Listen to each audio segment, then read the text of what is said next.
ভাটপাড়ায় ফের shoot out. 14 নম্বর ওয়ার্ডে গুলি চলল। রশিদ খান নামে এক ব্যক্তির বাড়িতে ঢুকে গুলি চালানো হয়েছে বলে এমনই অভিযোগ। এক রাউন্ড গুলি চালিয়েছে দুষ্কৃতীরা, দাবি পুলিশের। কিন্তু কি কারণে এই গুলি? সিসিটিভি ফুটেজ খতিয়ে দেখছে ভাটপাড়া থানার পুলিশ। ভাটপাড়ায় ফের শুট আউট। 14 নম্বর ওয়ার্ডে গুলি চালানোর ঘটনা ঘটেছে, যেখানে রশিদ খান নামে এক ব্যক্তির বাড়িতে ঢুকে গুলি চালানো হয়। পুলিশের দাবি যে দুষ্কৃতীরা এক রাউন্ড গুলি চালিয়েছে, কিন্তু কি কারণে এই গুলি? ইতিমধ্যে সিসিটিভি ফুটেজ খতিয়ে দেখছে ভাটপাড়া থানার পুলিশ। সমীরণ পাল আমাদের সঙ্গে এই মুহূর্তে টেলিফোনে রয়েছেন। সমীরণ, কারা কি কারণে এইভাবে গুলি চালালো, কি বলছে পুলিশ? এখন পুলিশের কাছে এখন স্পষ্ট না। একটা সিসিটিভি ফুটেজ সামনে এসেছে, সেই সিসিটিভি ফুটেজ খতিয়ে দেখা হচ্ছে যে কি হয়েছিল ঘটনা। প্রাথমিকভাবে পুলিশ জানতে পেরেছে যে এক রাউন্ড গুলি চলেছে গতকাল ভাটপাড়া পুরসভার 14 নম্বর ওয়ার্ড কাকিনাড়ার 15 নম্বর গলি, যেটা ভাটপাড়া থানার অন্তর্গত। এবং যে ব্যক্তির বাড়িতে গুলি চলেছে সেটা ব্যক্তিগত কারণ বলে প্রাথমিকভাবে জানা যাচ্ছে।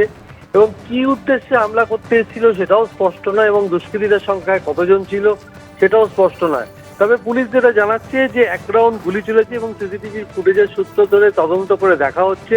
তবে এই মুহূর্তে যেটা জানা যাচ্ছে যে গতকাল গভীর রাতে গুলি চলেছে এক রাউন্ড। কেন গুলি চলেছে সেটা স্পষ্ট নয়, কিন্তু ভাটপাড়ার এই ঘন জনবসতিপূর্ণ এলাকায় ফের গুলি চালানোর ঘটনায় এলাকায় নতুন করে আতঙ্ক তৈরি হয়েছে।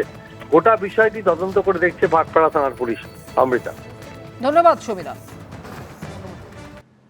ফের বিক্ষোভের মুখে পড়লেন কালীঘাট তৃণমূলের সাংসদ মহুয়া মৈত্র। কৃষ্ণনগর সার্কিট হাউসে তৃণমূল সাংসদকে লক্ষ্য করে দেওয়া হলো গো ব্যাক স্লোগান। অভিযোগ, এর আগে ফোনে সাংসদকে সার্কিট হাউস ছেড়ে দিতেও বলা হয়। পাল্টা কটাক্ষ করেছে বিজেপি।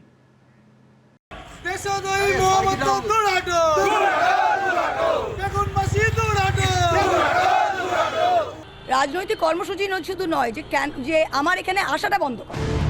কৃষ্ণনগর সার্কিট হাউসে মহুয়া মৈত্র, বাইরে বিক্ষোভ, গো ব্যাক স্লোগান। উঠল জয় শ্রীরাম ধ্বনি। স্বাধীনতা দিবসের আগের রাতে নিজের লোকসভা কেন্দ্রে এভাবেই বিক্ষোভের মুখে পড়লেন কৃষ্ণনগরের তৃণমূল সাংসদ Mahua Moitra. For the last 10 minutes I've been hearing shouts of Jai Sri Ram outside. There is no security, there is not a single policeman, there is nothing here. শুক্রবার একটি মামলায় নদিয়ার হোগলবেড়িয়া থানায় হাজিরা দেন মহুয়া মৈত্র। রাতে আসেন কৃষ্ণনগর সার্কিট হাউসে। তৃণমূল সাংসদের দাবি, সেই সময় ফোন করে তাকে ঘর ছাড়তে বলা হয়।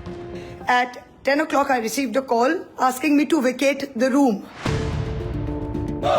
এরপরই রাত 11টা নাগাদ সার্কিট হাউসের বাইরে বিক্ষোভ দেখানো হয়।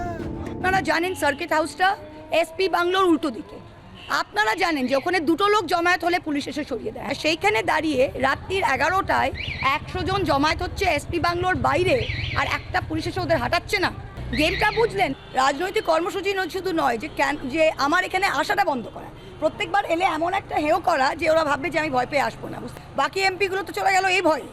ওনার ভয়টা কোথায়?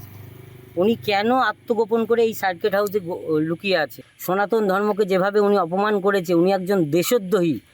এ নিয়ে এক্স হ্যান্ডেলে মুখ্যমন্ত্রীকে ট্যাগ করে অভিষেক বন্দ্যোপাধ্যায় লিখেছেন, একজন মহিলা সাংসদ মহুয়া মৈত্রকে মাঝরাতে একটি সার্কিট হাউস থেকে বেরিয়ে যেতে বলা হয়েছে। আর আগামীকাল বিজেপি নেতারা দেশের সামনে দাঁড়িয়ে মহিলাদের ক্ষমতায়ন নিয়ে বক্তব্য রাখবেন। এটা কর্তৃত্ব নয়, এটা নিরাপত্তাহীনতা। আপনাকে দেখে উৎসাহে যদি আমাদের কর্মীরা কেউ জয় শ্রীরাম বলে, আপনি পজিটিভলি নিন না।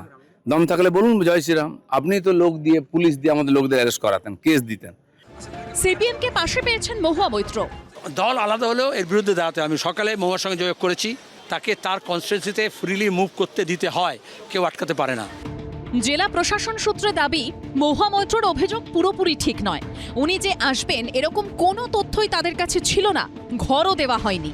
কৃষ্ণনগরের ঘটনা নিয়ে অভিযোগ জানিয়ে লোকসভা স্পিকার ওম বিড়লাকে চিঠি দিয়েছেন মহুয়া মৈত্র। প্রদ্যোৎ সরকার ও উজ্জ্বল মুখোপাধ্যায়ের রিপোর্ট, এবিপি আনন্দ। এবিপি আনন্দ, এগিয়ে থাকে, এগিয়ে রাখে।